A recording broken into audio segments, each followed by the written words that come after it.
সুইজারল্যান্ডের ski resort এলাকা ক্রান্স মন্টানায় নতুন বছরের প্রথম প্রহরে একটি বারে ভয়াবহ অগ্নিকাণ্ড ঘটে। এতে অন্তত 40 জন নিহত এবং 119 জন আহত হয়েছেন। কর্তৃপক্ষের প্রাথমিক তদন্তে জানা গেছে, শ্যাম্পেনের বোতলে লাগানো আতশবাজি ছাদের খুব কাছে চলে যাওয়ায় আগুনের সূত্রপাত হয়। বারের কাঠের ছাদে আগুন ধরে দ্রুত পুরো ভবনে ছড়িয়ে পড়ে আগুন। ভালিয়াস অঞ্চলের অ্যাটর্নি জেনারেল বিয়াত্রিস পিলুত বলেন, বারের নির্মাণ উপকরণ, অগ্নি নির্বাপন ব্যবস্থা এবং ধারণ ক্ষমতার বেশি মানুষ সেখানে ছিল কিনা সব দিক খতিয়ে দেখা হচ্ছে।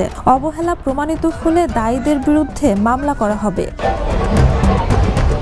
আহতদের মধ্যে 113 জনের পরিচয় নিশ্চিত হয়েছে। তাদের মধ্যে 71 জন সুইস, 14 জন ফরাসি, 11 জন ইতালীয় ও 4 জন সার্বিয়ান নাগরিক। গুরুতর দগ্ধ প্রায় 50 জনকে ইউরোপের বিভিন্ন বার্ন ইউনিটে পাঠানো হয়েছে। কয়েকজন এখনো নিখোঁজ, যার মধ্যে 16 বছর বয়সী ইতালীয় কিশোর আচিল বারোসি রয়েছে।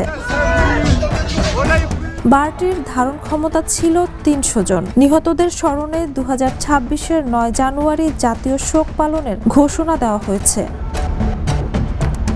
Jhuma Mridha, the news.